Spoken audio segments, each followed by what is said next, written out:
Assalamualaikum bosku, welcome to my channel. Sebelum menonton, jangan lupa subscribe, nyalakan dulu loncengnya, dan jangan lupa like dan komen. Dan jangan lupa ambil posisi rebahan kalian. Untuk kalian, selamat menyaksikan. Meskipun jauh di lubuk hatinya, Han Yu merasa menyesal. Dia masih menganggap bahwa mereka beruntung bahwa orang yang mendapatkan peri elemen cahaya adalah Long Hao Shen. Lin Xin bergumam sambil tersenyum, ini benar-benar luar biasa. Sekarang kapten itu memiliki peri elemen cahaya, kekuatan kelompok kita akan meningkat lagi. Keir, yang awalnya duduk bersila berdiri, dan Chen Yinger segera memberitahunya acara sebelumnya, masih memegang peri elemen cahaya. Long Hao Shen segera menggelengkan kepalanya dan bertanya, apakah kamu tahu mengapa peri elemen cahaya memilihku? Semua orang, masih dalam keadaan gembira, segera mulai, mengarahkan pekamungan bingung padanya. Long Hao Shen berkata sambil tersenyum, itu karena saya menggunakan energi spiritual internal saya untuk menyampaikan janji saya atas nama cahaya sehingga selama dia memilih saya akan mengembalikan kebebasannya kepadanya. Semua orang segera tampak terkejut, menatap Long Hao Shen dengan sedikit tidak mengerti. Long Hao Shen dengan tenang pindah ke samping, mendorong jendela tempat tinggal terbuka. Sinar matahari luar jatuh ke dalam ruangan, menutupi wajah tampannya dengan cahaya keemasan redup, seperti yang terbuat dari hatinya. Long Hao Shen mendukung tungku spiritual unsur ringan dengan tangannya, dan menyatakan, peri unsur terbuat dari esensi unsur paling murni di bumi. Bagaimana kita bisa memaksa seseorang untuk tunduk? Tidakkah kamu melihat betapa suramnya penampilannya, setelah kehilangan kebebasannya? Saya khawatir dia bahkan sudah lupa bagaimana cara tersenyum. Dia lebih suka kembali dan kembali ke alam, untuk merangkul cahaya. Sekali lagi dengan lembut membelai rambut panjang peri elemen cahaya, Long Hao Shen berbisik pelan, pergi. Di masa depan, lebih berhati-hatilah, dan jangan sampai ditangkap lagi. Saat dia berkata begitu, dia mengangkat tangannya ke jendela, membiarkan sinar matahari dengan lembut menerangi tubuh peri elemen cahaya kecil itu. Lin Xin dan Sima Xian tampak tercengang, Chen Yinger masih bingung, Wang Yuan tampak penuh kekaguman, dan Han Yu menatap, membosankan, tidak mengatakan apa-apa. Bahkan Gao Yingji memiliki ekspresi tidak yakin. Hanya Keir yang menunjukkan senyum lembut, tersembunyi di balik kerudungnya.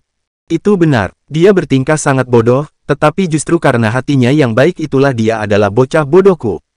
Peri elemen cahaya yang melebarkan sayapnya, dan setelah dia melirik Long Hao Shen, dia tiba-tiba berbalik, terbang ke langit dengan sedikit desir. Dengan cepat, dia naik ke atap. Ketika seluruh tubuhnya bermandikan sinar matahari, putihnya yang bersinar mengambil sedikit emas. Mengambang di udara, dia menundukkan kepalanya, menatap kusam ke tempat tinggal di bawah, matanya yang cantik dan besar berkedip lembut seolah merenungkan sesuatu. Markas Besar Umum Kuil Assassin. Mendengarkan laporan heroik Assassin ke-19, Zheng Yue menunjukkan senyum tipis di sudut mulutnya. Sepertinya si kecil ini memahami niatku dengan baik. Assassin heroik ke-19 dengan rasa ingin tahu bertanya, pemimpin kuil, mungkinkah kamu tahu sebelumnya bahwa tungku spiritual elemen cahaya akan memilih Long Hao Shen? Zheng Yue menganggukkan kepalanya dan menjawab, saya secara alami melakukannya. Ini adalah taktik saya untuk membunuh dua burung dengan satu batu, menunjukkan niat baik kami sehubungan dengan anak-anak kecil ini sambil menyerahkan tungku spiritual kepada Long Hao Shen. Tidak peduli apa, sebagai kakek buyutnya, saya harus memberikan beberapa hadiah kepada cicit perempuan saya sendiri. Semakin kuat dia tumbuh, semakin baik dia akan melindungi Keir. Petik 2. Assassin heroik ke-19 segera bertanya, apakah Long Hao Shen ini benar-benar memiliki afinitas yang kuat dengan cahaya? Pada saat itu, sepertinya tungku spiritual elemen cahaya itu tidak ragu sama sekali saat terbang ke arahnya. Anak-anak muda lainnya hanya menatap kosong, sampai-sampai kami bahkan tidak bisa melakukan seleksi nyata. Zheng Yue tersenyum tipis, jangan banyak bertanya. Kembalilah ke bisnismu sekarang. Iya, membawa beberapa ketidakpahaman dan keingintahuan, Assassin heroik ke-19 pergi. Zheng Yue tampaknya merenung untuk beberapa waktu lagi, sepertinya anak ini, Hao Shen, memiliki afinitas yang lebih besar dengan cahaya daripada yang saya bayangkan. Peri elemen cahaya sebenarnya tidak menunjukkan perlawanan sedikit pun. Itu benar-benar layak disebut konstitusi putra cahaya. Dengan kehadiran putra cahaya, bagaimana mungkin yang lain memiliki kesempatan sekecil apapun? Hehe, jika yang Hao Han tua mengetahuinya, dia pasti akan memuji kelicikanku. Meskipun demikian, tidak peduli bagaimana mereka bereaksi, ini nyaman untuk kuil ksatria mereka. Bagaimana Zheng Yue bisa tahu bahwa itu bukan dengan mengkamulkan fisik khususnya sebagai putra cahaya sama sekali sehingga Long Hao Shen berhasil mengambil peri elemen cahaya ini, dan bahwa dia sebenarnya tidak mengeluarkan sedikit pun esensi cahaya. Apa yang dia kamulkan adalah hatinya yang baik dan penuh belas kasihan. Long Hao Shen menerima poin kontribusi semua orang untuk misi ini, sebelum sekali lagi memeriksa jumlah totalnya. Ini sangat meningkatkan suasana hati semua orang. Mereka awalnya merasa tertekan tentang fakta bahwa dia melepaskan peri elemen cahaya. Selama misi, mereka membunuh 4 iblis hijau bilage kamu, 6 prajurit mata iblis bermata 8, dan sejumlah besar iblis bilage kamu dan prajurit mata iblis biasa, menghasilkan total sekitar 300 poin kontribusi. Jumlah ini sendiri jauh melampaui skor tim lain. Bagaimanapun, iblis yang mereka hadapi jauh lebih kuat. Selain itu, mereka dianugerahi 700 poin kontribusi kali ini, selain 1000 yang dibawakan oleh iblis beta haus darah. Dengan satu misi, mereka secara tak terduga memperoleh hampir 2000 poin kontribusi. Setelah membaginya secara merata, setiap orang memiliki sekitar 360 poin kontribusi, dan karena pemisahan yang sama, paling banyak ada 1 titik kontribusi perbedaan di antara semua orang. Tanpa menghitung skor Han Yu, tim sudah memiliki total 2520 poin. Ini adalah skor yang cukup hebat. Bagaimanapun, mereka adalah pasukan pemburu iblis yang baru dibentuk, dan mendapatkan poin kontribusi yang begitu banyak bukan hanya masalah kekuatan, tetapi juga terkait dengan keberuntungan mereka. Berdasarkan skor ini, mereka sekarang pasti akan menjadi pemenang akhir kontes tim. Dan sampai saat evaluasi akhir, mereka akan mendapatkan lebih banyak poin. Setelah membagi poin kontribusi, Long Hao Shen bertindak seolah-olah peri elemen cahaya itu tidak pernah ada, dan menginstruksikan sambil tersenyum, "Baiklah, mari kita berlatih dengan serius, semuanya. Lin Xin, kami harus mengganggumu lagi mengenai pilnya." Lin Xin terkekeh sebagai reaksi, "Saya belum pernah melihat materi sebagus beta haus darah. Saya kebetulan memiliki beberapa resep yang ingin saya coba. Jika ternyata berhasil, itu akan memberi kita keuntungan yang pasti untuk operasi kita di masa depan." "Pemimpin, apakah ada rumah lelang di kota pengusir iblis?"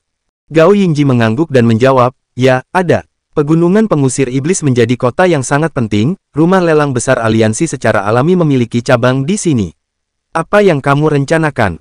Lin Xin membalas, "Saya jelas akan menjual beberapa barang. Sekarang kita memiliki beban besar Yinger, menghasilkan uang adalah suatu keharusan."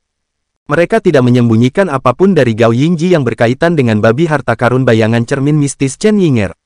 Gao Yingji tersenyum, "Baiklah, untuk saat ini, istirahatlah.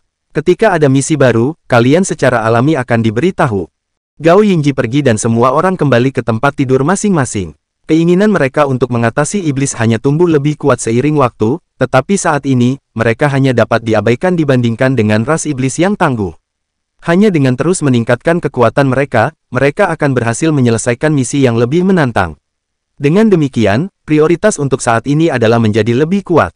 Masa penyelidikan 3 bulan baru saja dimulai, dan mereka juga secara bertahap membentuk tim sejati. Meskipun mereka jauh dari bisa saling memahami tanpa berbicara, mereka masih mencapai tingkat pemahaman yang baik. Semua orang cukup cerdas, oleh karena itu sekarang hanya masalah waktu sebelum mereka mencapai ketinggian baru. Long Hao Shen menarik Keyer kembali ke tempat tidur mereka. "Keyer, bagaimana perasaanmu hari ini? Apakah ada tempat yang membuatmu merasa tidak enak badan?" Keyer dengan ringan menggelengkan kepalanya, berskamur di bahu Long Hao Shen dan menjawab dengan suara rendah, "Aku sudah terbiasa sejak lama, kamu tidak perlu khawatir. Sebenarnya, meskipun saya agak terpengaruh oleh hilangnya indera penciuman saya masih bisa menahannya." Long Hao Shen berseru, "Kamu harus menepati janjimu. Sampai kamu memulihkan indera penciuman kamu, saya tidak akan membiarkan kamu mengambil risiko apapun." Meskipun aku belum pernah menjalani pelatihan yang berkaitan dengan tungku spiritual samsara, saya dapat membayangkan bahwa karena kamu sudah buta, hilangnya indera penciuman kamu lebih lanjut akan sangat mengganggu kemampuan kamu untuk mengumpulkan informasi dari lingkungan kamu. Ini pasti akan sangat mempengaruhi kekuatan kamu. Dengarkan aku dan istirahatlah yang baik di sini. Aku berjanji bahwa aku akan melindungimu sepanjang hidupku." Keyer mengungkapkan senyum lembut, "Aku akan mendengarkanmu." Ketika dia secara pribadi dengan Long Hao Shen, semua rasa dinginnya akan berubah menjadi kelembutan, seolah-olah dia adalah semacam kucing kecil yang manis. Tepat pada saat itu, telinga Keyer tiba-tiba berkedut, dan Long Hao Shen tanpa sadar mengangkat kepalanya, karena sensasi berkedut muncul di tubuhnya. Sebuah dagu kecil muncul di kain yang mengelilingi tempat tidur, dan siluet putih diam-diam masuk. Long Hao Shen menghentikan Keyer yang hendak mengangkat tangannya, "Jangan khawatir, itu peri elemen cahaya itu." Itu benar, justru peri elemen cahaya kecil yang tiba-tiba muncul di sofa tempat tidur mereka. Mungkin karena sinar matahari yang dia serap, dia terlihat lebih baik dari sebelumnya. Setidaknya, dia tidak terlihat putus asa. Menatap Long Hao Shen, dia melayang di udara dan meletakkan dagunya di tangannya. Selain ukurannya yang sangat kecil, dia benar-benar terlihat identik dengan manusia. Merasakan aura yang dikenalnya, Long Hao Shen tersenyum, mengangkat tangan kanannya dan melambai padanya. Peri elemen cahaya melipat sayap kecilnya, diam-diam jatuh di telapak tangan Long Hao Shen. Cahaya putih lembut terus-menerus berkelap-kelip di tubuhnya, dan sensasi panas Long Hao Shen menjadi lebih ganas. Bagaimana kamu bisa kembali? Apakah kamu masih merasa tidak enak badan dan membutuhkan bantuanku? Saat dia bertanya, Long Hao Shen dengan cepat mengeluarkan tetesan esensi elemen cahaya murni. Cairan emas ringan beredar ke telapak tangannya, dan peri elemen cahaya segera membuka matanya lebar-lebar, menggunakan tangan kecilnya tanpa ragu-ragu untuk mengambil beberapa esensi cahaya cair murni dan meminumnya dengan tergesa-gesa. Segera, tubuh putih bersihnya ditutupi oleh lapisan emas, dan mata emasnya bersinar, yang awalnya ragu-ragu ke arah Long Hao Shen langsung menjadi orang yang terkejut. Peri elemen cahaya menggumamkan serangkaian kata dalam bahasa yang tidak dimengerti Long Hao Shen, yang tampaknya merupakan bahasa elf. Segera, dia memeluk salah satu jari Long Hao Shen, dan menggigitnya dengan kekuatan. Adegan ini terlihat cukup lucu, tampak seolah-olah dia sedang mencoba makan es loli. Sangat disayangkan bahwa fisik peri elemen cahaya lemah, dia tidak dapat menembus kulit jari Long Hao Shen, karena energi spiritual eksternalnya membuatnya terlalu tebal. Peri elemen cahaya segera menjadi tidak sabar, melompat-lompat di telapak tangan Long Hao Shen, penampilannya yang terkejut berubah menjadi ekspresi bersemangat dan bersemangat. Apa yang kamu lakukan? Kenapa kamu menggigit jariku? Long Hao Shen bertanya dengan rasa ingin tahu. Di sisinya, Keir juga tampak terkejut, dia menggigit jarimu. Mungkinkah dia membutuhkan darahmu? Mengapa peri elemental membutuhkan darah manusia? Hanya bisa karena satu alasan, untuk membuat kontrak dengannya. Long Hao Shen memberikan pekamungan terkejut kepada peri elemen cahaya di telapak tangannya, mungkinkah kamu ingin tetap di sisiku? Peri elemen cahaya mengangguk penuh semangat tanpa ragu-ragu. Melihatnya, sepertinya dia tidak bisa lebih bersedia melakukan hal itu. Seolah-olah baginya, tinggal di sisi Long Hao Shen akan sangat nyaman. Sekarang giliran Long Hao Shen yang terkejut. Meskipun dia menahan kerinduan internalnya dan membebaskan orang kecil ini, dia masih seorang ksatria, dan dengan demikian, bagaimana mungkin dia tidak ingin mendapatkan sesuatu seperti tungku spiritual elemen cahaya. Karena orang kecil ini bersedia untuk tinggal, Long Hao Shen tidak keberatan, segera menggunakan tangan kanannya untuk membentuk ujung pisau cahaya untuk membuat sedikit luka di ujung jarinya sendiri. Tetesan darah keluar, dan peri elemen cahaya segera menggunakan tangan kecilnya sendiri untuk menyentuh darah Long Hao Shen. Dengan sedikit kepakan sayapnya, dia melonjak sementara cahaya keemasan meletus dari mulutnya. Itu bergabung dengan darah Long Hao Shen, dan mengubahnya menjadi warna emas murni. Saat ini, peri elemen cahaya kecil ini memiliki wajah yang cukup serius. Cahaya putih yang mengelilingi tubuhnya lenyap dan simbol emas murni muncul. Long Hao Shen merasa seolah-olah perasaan panas di tubuhnya dipengaruhi oleh simbol-simbol, segera meningkat ke puncaknya. Dia tidak bisa membantu tetapi gemetar dengan intens, seluruh tubuhnya bergoyang, tetapi karena tangan Keir, dia tidak jatuh. Di dadanya, kecemerlangan putih bersih muncul, segera mengubah pakaiannya menjadi debu. Kecemerlangan membentuk kuali kecil sepanjang 90 cm yang mulai mengambang di depan dadanya. Itu adalah tungku spiritual suci. Tungku spiritual suci saat ini berbeda sampai batas tertentu dari terakhir kali dia melihatnya. Garis-garis berurat sebelumnya di atasnya telah menyebar, dan tampaknya lebih besar. Bagian dalamnya dipenuhi dengan energi spiritual cair emas, dan dari penampilannya, itu tampak seperti secangkir era yang mulia, terbuat dari kuning dan diisi dengan anggur yang sangat baik. Saat dia melihat tungku spiritual suci, dua api emas menyala di mata peri elemen cahaya. Segera, dia menggerakkan tangannya secara berirama, melakukan yang terbaik untuk mempercepat prosesnya. Tungku spiritual suci perlahan melayang, tiba di depannya. Setetes demi setetes cairan emas bergetar di dalam, dan tanpa perlu Long Hao Shen melakukan apapun, cairan emas itu secara alami mengembun menjadi simbol yang identik dengan yang dihasilkan peri elemen cahaya. Setelah waktu yang singkat, simbol-simbol di kedua sisi selesai dan tiba-tiba bergabung bersama. Penggabungan mereka segera menghasilkan secercah cahaya terang, bahkan menyebabkan peri elemen cahaya yang berani menembak ke arah Keir. Long Hao Shen hanya merasa seolah-olah seluruh tubuhnya benar-benar dipenuhi dengan kehangatan merah panas. Secara naluriah, tubuhnya segera duduk bersila.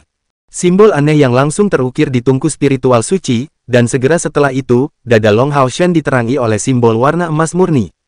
Kedua pihak tampaknya telah mengalami proses penggabungan. Menutup kedua matanya, peri elemen cahaya memberikan gambar seorang gadis muda yang taat, kedua tangannya terlipat di depan dadanya, dengan tenang melayang di udara.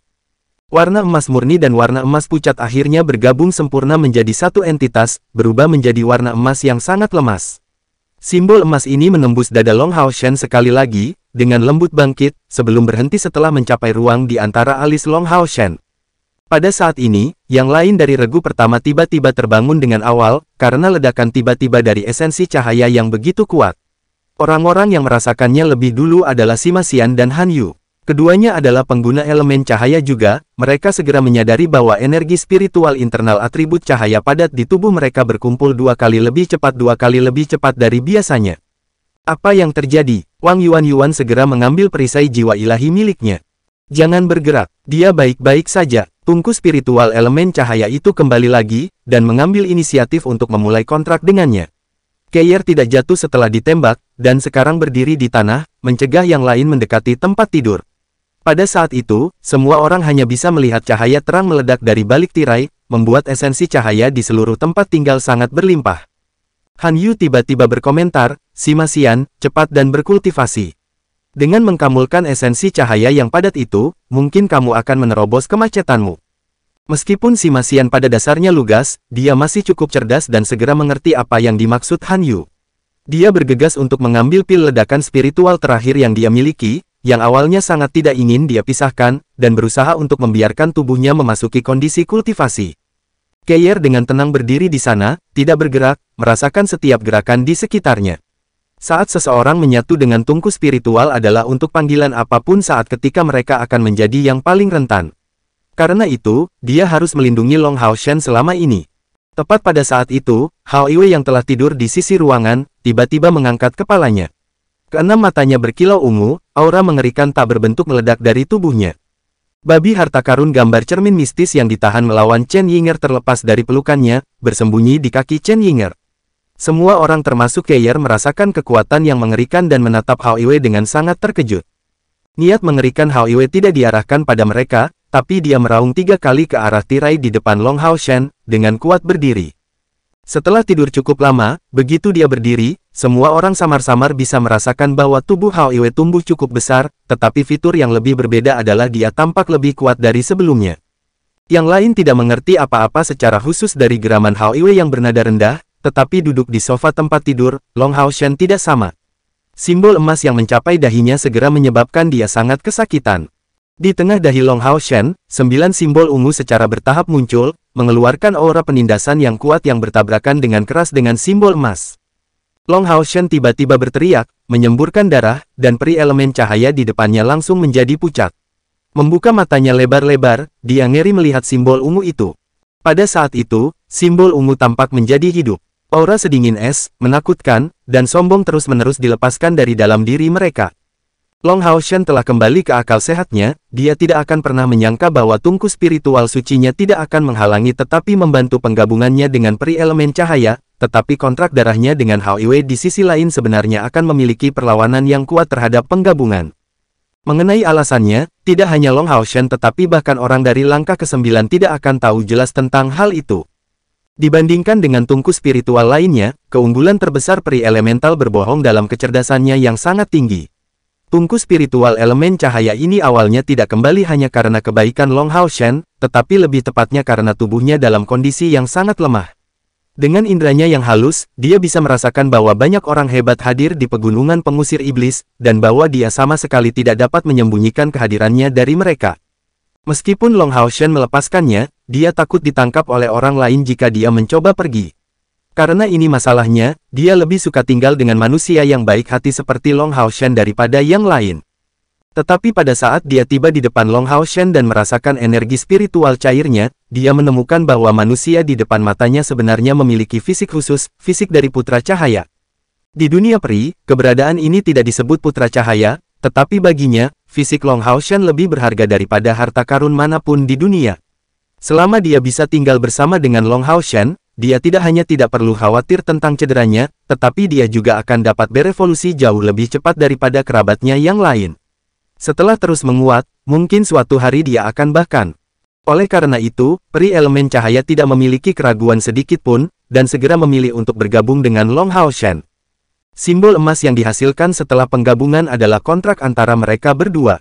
Bagi peri elemental, kontrak ini khususnya memiliki arti yang berbeda dibandingkan dengan tungku spiritual biasa. Jelas, dalam kapasitasnya sebagai putra cahaya, Long Hao Shen sangat mungkin dapat menyerap tungku spiritual lainnya di masa depan, dan bahkan mungkin tungku spiritual elemen cahaya lainnya. Untuk alasan ini, dia ingin memberikan kontraknya prioritas sebesar mungkin, memilih untuk berintegrasi ke dalam rongga di antara alis Long Hao Shen. Tapi bagaimana dia bisa berharap bahwa tindakan keserakahannya akan memprovokasi oposisi kuat Hao Yue? Kontrak darah Hao Yue dengan Long Hao Shen sudah ada di antara alisnya, dan tempat ini hanya bisa memegang satu kontrak, yang akan tetap menjadi prioritas tertinggi bagi Long Hao Shen selamanya, yang mampu mempengaruhi semua kontraknya yang lain. Dengan martabatnya yang diserang, Hao Yue tidak mungkin tetap tertidur. Meskipun peri elemen cahaya pada dasarnya cukup murni, di depan kontrak darah Hao Yue, dia tidak berdaya. Namun, oposisi yang kuat ini terjadi di dalam tubuh Long Hao Shen, dan emosi yang dimiliki Hao Yue untuk Long Hao Shen sama seperti emosi seorang putra terhadap ayah atau adik laki-lakinya terhadap kakak laki-lakinya. Setelah merasa bahwa tubuh Long Hao Shen menderita luka serius, Hao Yue segera menarik kembali aura tubuhnya, dan di dahi Long Hao Shen, simbol-simbol itu perlahan menghilang. Jika Hao Yue memiliki temperamen yang sama seperti di masa lalu, dia pasti akan menghancurkan peri elemen cahaya sepenuhnya, agar tidak membiarkan Long Hao Shen menyerap esensi cahaya murninya. Tetapi sebelum Hao Yue ikut campur, sementara Long Hao Shen masih dalam kondisi konsentrasi yang dalam, kontraknya telah selesai. Jika dia memilih untuk menghancurkan peri, jiwa Long Hao Shen akan mengalami kerusakan parah. Dengan demikian, Hao Yue telah memilih untuk melepaskan peri elemen cahaya kali ini. Merasakan hilangnya perasaan yang menyempit, peri elemen cahaya tidak berani memiliki harapan yang lebih boros. Simbol emas itu turun, menetap di dada Long Hao Shen. Adapun dia melompat dengan ringan, jatuh ke dalam tungku spiritual suci. Di sana dia bermandikan energi spiritual cair emas.